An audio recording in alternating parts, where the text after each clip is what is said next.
2020년 11월 23일 JTBC에서 가수를 뽑는 오디션 프로그램이 있었습니다. 그 프로그램 이름은 싱 어게인 무명 가수전이었고 시즌 1에서 누구 없소 라는 노래와 기타 실력으로 압권의 실력을 보여준 사람이 이무진 씨입니다. 그런데 그분 외에 어, 더 인기를 끌었던 사람이 있는데 그 사람의 이름은 이승윤이라고 합니다. 그는 제작진과의 사전 인터뷰 및 무대 위 소개에서 이런 말을 냈습니다. 자신을 소개를 하는데 이렇게 소개했습니다. 저는 자주 배가 아픕니다. 전형적으로 실력은 없으면서 잘 되는 사람 배합하는 약간 쪼잔뱅이 캐릭터입니다. 제 재능이 있다면 다른 사람의 재능을 시기하고 질투하는 것입니다. 이어서 그는 대기실에서 어정쩡하게 있는 모습, 남의 연습하는 걸 보면서 한쪽 편에 조용히 숨어 있는 듯한 모습이 찍혀 있었습니다. 그러면서 또 혼자 하는 말을 올렸습니다. 대기실에서 다른 사람들의 뛰어난 실력을 보며 느낀 감정을 덧붙이기도 했습니다. 대기실에서 다른 사람들을 보면서 자신감은 없고, 와, 나는 저렇게 못해요. 그런데 왜 지금 여기 있는지 모르겠어요. 나 지금 왜 여기 있지? 하고 생각했습니다. 이승현 씨가 얘기하는 찌질한 또는 이런 시기, 질투라는 말은 단순히 남을 헐뜯는 옹졸함이 아니라고 여깁니다. 실제로 느꼈던 마음, 타인의 뛰어난 음악, 재능을 보면서 나에게는 없는 그것들, 그런데도 노래는 좋아하는 나, 이 무한 이 노래하고 그다음에 이 앞에서는 무한 경쟁 사회 속에서 먹혀 들어갈지 않는 것 속에 이 복잡한 마음을 담고 있는 거다 이렇게 여깁니다. 그런데 이게 단순히 이승윤 씨만의 문제일까요? 저는 아니라고 여깁니다. 어, 교회 생활하면서 부교육자 시절을 꽤 오래 지냈습니다. 보니까 동국교회랑 구파발에서 지나서 경기도 있는 거기 한 1년을 좀 넘게 있었고 동성교회에서 전도사, 강도사를 3년 했습니다. 그때 그래가지고 5년 인천 남동공단에서 인천남동 근로자교회에서 1년 그 다음에 성덕교회에서 8년 뭐 이렇게 있는 중에 전반부 동안 있던 교회가 그래도 부교육자들이 꽤 많았는데 보면 계속해서 저는 남들과 상대적으로 비교하면서 낮은 자존감 때문에 힘들어했던 기억이 있습니다. 늘 나에게는 없고 남에게 있는 것만 보였던 것. 그게 늘 비교 속에서 이렇게 주눅들게 만들고 늘 잘한다 소리 듣는 어떤 게 있어도 나는 그걸 내 스스로 깎아내려야 그게 겸손한 걸로 여겼고 특별히 그때까지 제가 벗어나지 못한 게 있었습니다. 제가 9살, 그러니까 그때 초등학교 국민학교입니다. 국민학교 2학년 때 아버지가 오래 앓으시다가 제 기억에 아버지는 늘 오래 집에 앓으셨습니다. 돌아가시고 나서는 남자 어른에 대한 것이 자유롭지 못했습니다. 교회 가면 전도사 생활할 때 주로 남자 그때도 농성교회도 지금도 그렇지만 그 규모가 좀 있는데 남자 어른들보다 여자 집사님들, 권사님들, 어머니와 좀 같은 또래니까 또 대화는 잘 되는데 남자 안수 집사님, 장로님들은 어려웠고 잘 대화하지 못하는 친해져야 대화하는 뭐 이런 속에서 머물러 있었는데 어떻게 가족 모임 가운데 고모부가 계십니다. 그분은 정말 호인입니다.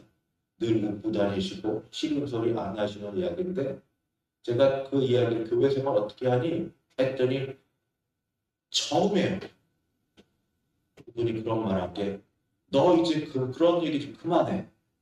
언제까지 그런 말 하고 있을래? 그럴 말할 분이 아닌데. 아, 내가 이렇게 말하는 게 습관적이고 핑계고 도망가려고 그러고 안 하려는 것을 이런 식으로 남에게 또는 환경에게 미루는 그런 말이 그냥 기본으로 장착되어 있구나. 하는 생각이 있었고 그 다음부터 그 생각을 하면서부터 조금씩 나아져 가고 있습니다. 아직도 완전히 낫지는 않았겠지만 그런데 그런 질책의 말은 아니지만 오늘 이 자리에 또는 같이 영상을 보시면서 있는 분들에게는 오늘 말씀을 통하여서 하나님이 적어도 교회 안에서 부르신 부르심이 무엇이고 어떻게 상대적으로 비교적으로 낮아 보이는 자존감 속에서 내가 다시 세워질 수 있을까 하는 말씀을 같이 살펴보려고 합니다. 우선은 교회를 우리 주님이 설명하실 때 교회의 머리는 그리스도 예수시고 교회의 몸이 우리로 이루어진 지체들이라 말씀하십니다. 머리와 몸, 머리와 몸. 물론 이런 몸들이 다 중요하지만 그 차이는 머리가 공격받거나 머리에 이상이 생기면 치명적입니다. 근데 몸은 물론 다 치명적이고 그만큼은 좀 아닌 거고 그 다음에 주권의 문제, 다스림의 문제 머리에서부터 몸을 컨트롤하고 다스리고 하라는 이야기와 생각이 나오지 손에서 머리를 지배하지는 않은 그런 관계로서 말씀이 있다라고 여겨집니다. 그렇지만 어쨌든 몸 안에 지체가 많습니다. 오늘 읽은 가운데도 눈과 귀, 또 손과 발처럼 각각 다른 모습의 다른 지체가 있는데 다 똑같지 않습니다. 어떤 거는 좀 나아 보이고 높게, 어떤 건 낮게 보입니다.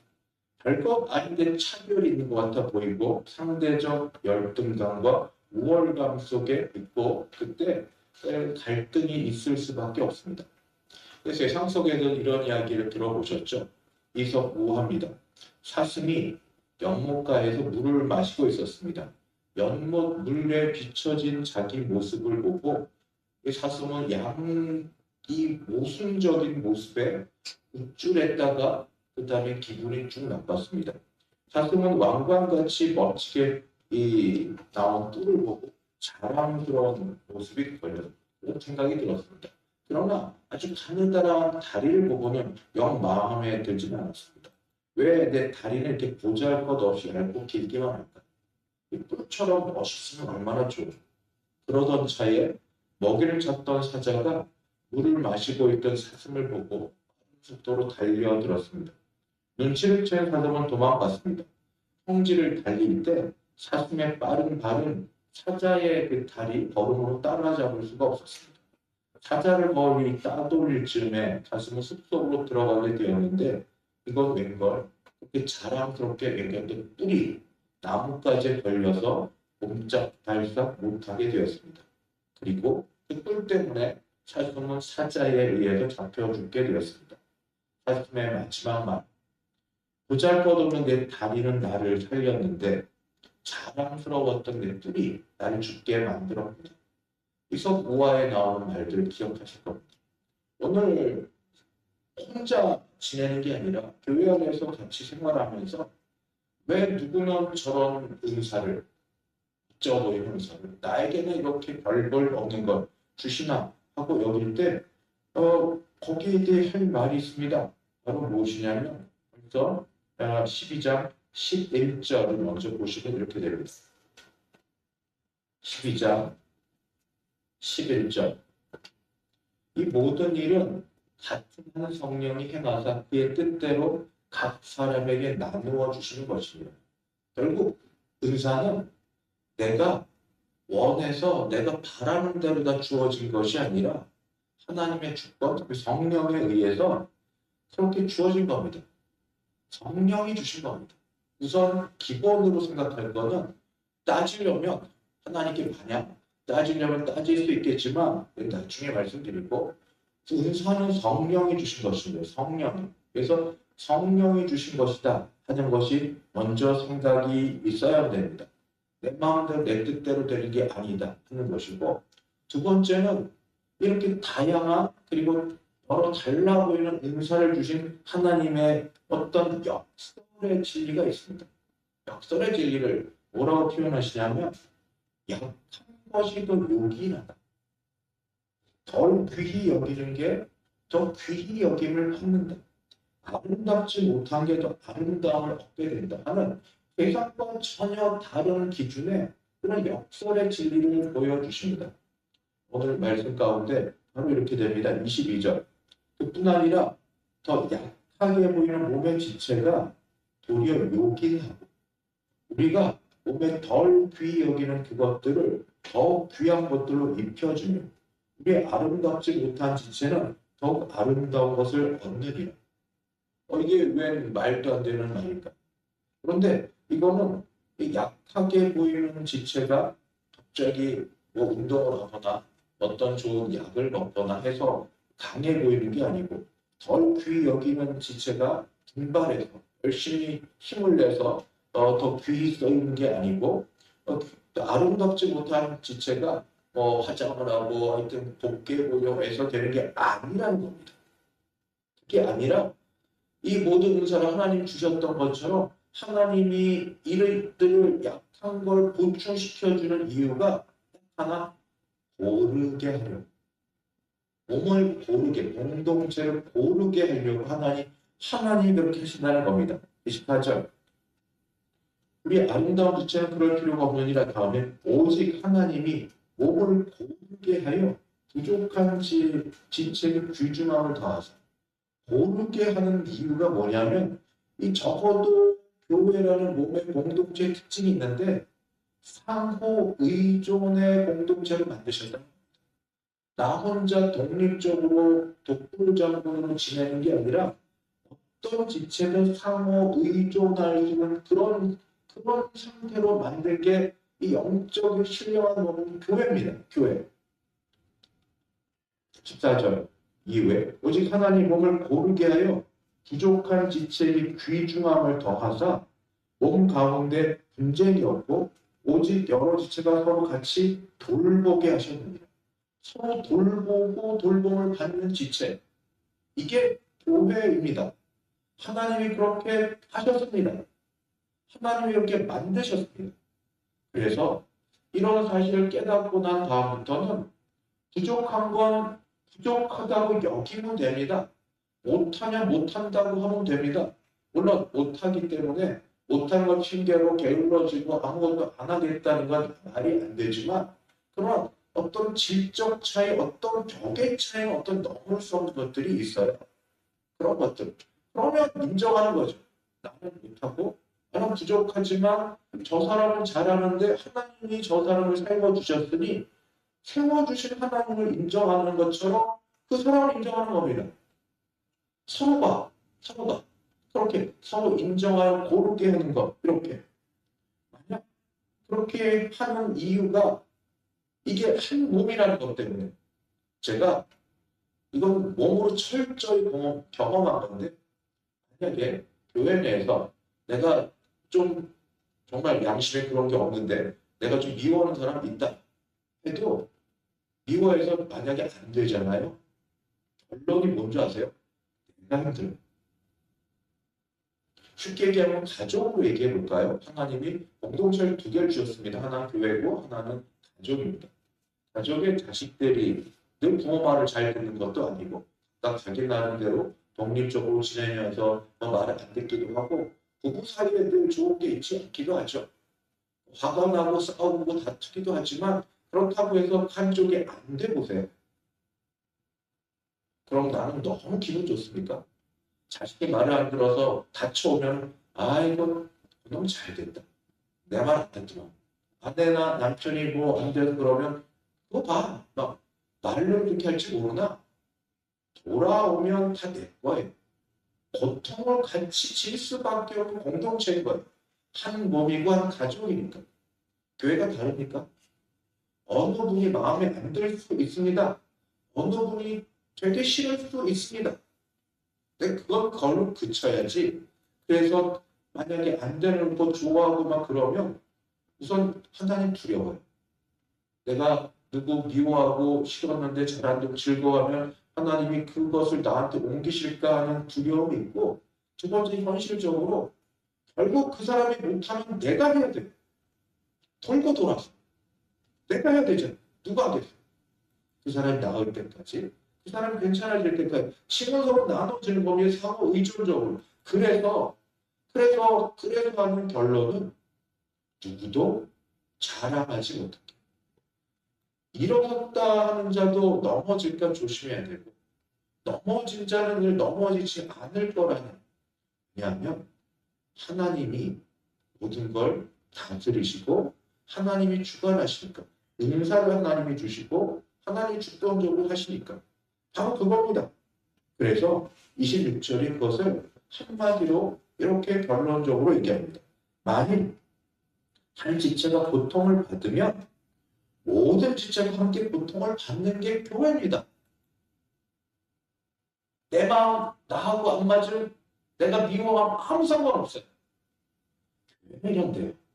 교회는 이런데 만일 한 지체가 고통받으면 모든 지체가 함께 고통받습니다. 반대로 한 지체가 영광을 얻으면 모든 지체가 함께 즐거워합니다. 혼자 잘난다, 박수 받는다, 기분 나쁘다가 아니라 정말로 하나님 영광을 받게 되면 같이 영향을 주고 받습니다. 교회는 영적으로 상호 의존 구조로 만든 공동체입니다. 여기에 은혜가 오고 갑니다. 하나님으로부터 또는 머리 계신 예수님으로부터. 그래서 영광은 만약에 그렇게 잘나서 잘 돼서 박수 받는 사람이 입으로만 하나님께만 영광을 하면서 속으로 아니면 아시는 하나님이 그는 치실 것이고, 정말로 하나님께 영광을 돌리는 마음에서 영광도 나누어 가집니다. 월드컵 대표 축구 선수가 남이죠. 남이가 그 사람은 이름도 모르고 이름은 알지만 나하고 무슨 상관이야? 나하고 무슨 상관이야? 아니잖아요. 우리나라 국가대표고 그 사람이 뛰는 게 내가 뛰는 거고, 그 사람이 잘 돼서 승리하는 게 바로 나의 승리고 국격이 올라가고 나의 기쁨이고. 교회는 그런 겁니다. 그래서 어린아이 하나 잘 되는 것부터 시작해요.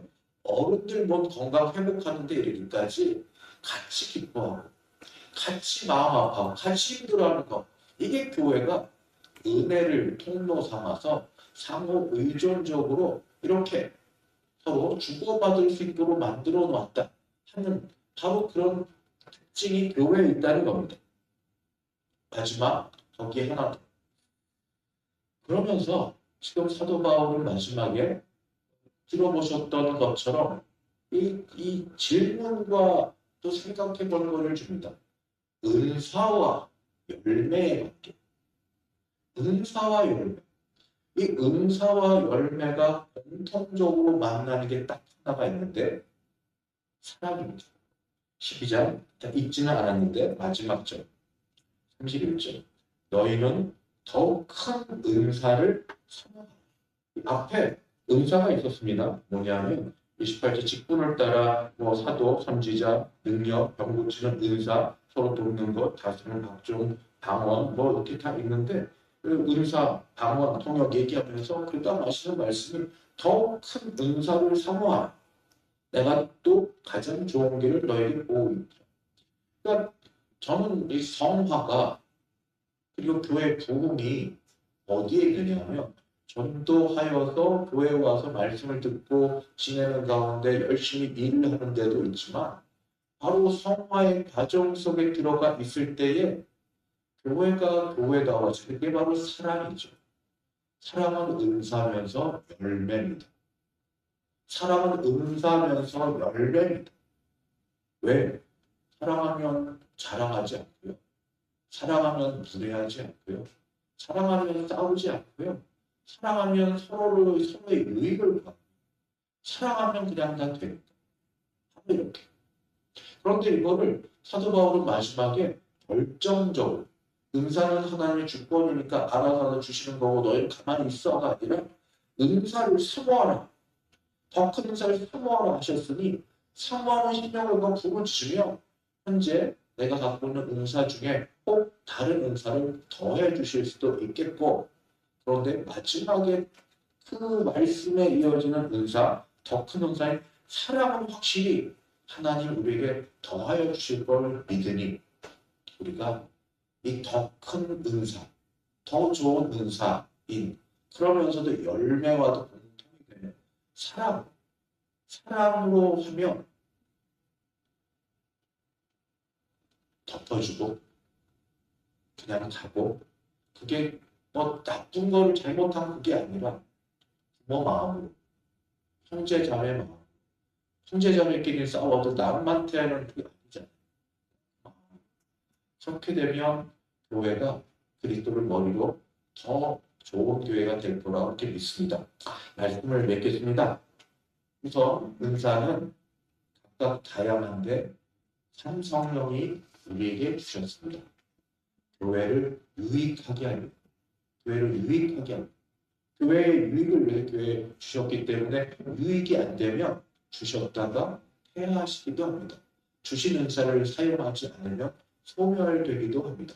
그러나 열심히 사모하고 원하면 사랑의 은사만큼 다른 것도 주실 수 있습니다. 간구하고 원하십시오. 두 번째, 그 가운데서 서로 은사가 다름을 인정하시고 내 은사가 비교적으로 다른 사람보다 못한다고 여겨서 낮은 자존감에 이렇게 그 밑바닥에 있지 마시고, 또 내 은사가 좀 더 앞에 나서고 드러난다고 해서 교만하지 마시고, 우리는 피차 운명 공동체 주 안에서 은혜를 서로 주고받는 은혜 공동체고 상호 의존 구조를 갖고 있는 공동체니 그저 서로 잘 되길 위해 기도하십시오. 또 하나입니다. 진심으로 잘 되시고 잘 먹고 잘 사시고 자녀들 잘 되고, 안 돼서 하나님 그럴 때도 다시 세워주기를 바라고, 어려운 일이 있어서 그때 하나님이 깨닫게 하시고 돌아설 기회를 주시고, 또 나도 잘 못했을 때 다른 사람들의 말을 통하여 세움받기를 원하고, 이런 마음으로 상호 의존 공동체를 잊지 마시고, 마지막 교회를 위해서, 나를 위해서 더 큰 은사인 사랑을 사모하고 바래서 하나님 주신 은사로 나도 만족하고 교회도 유익을 끼치는 우리 모두 되시기를 주의 이름으로 축복하고 축원합니다. 기도하겠습니다.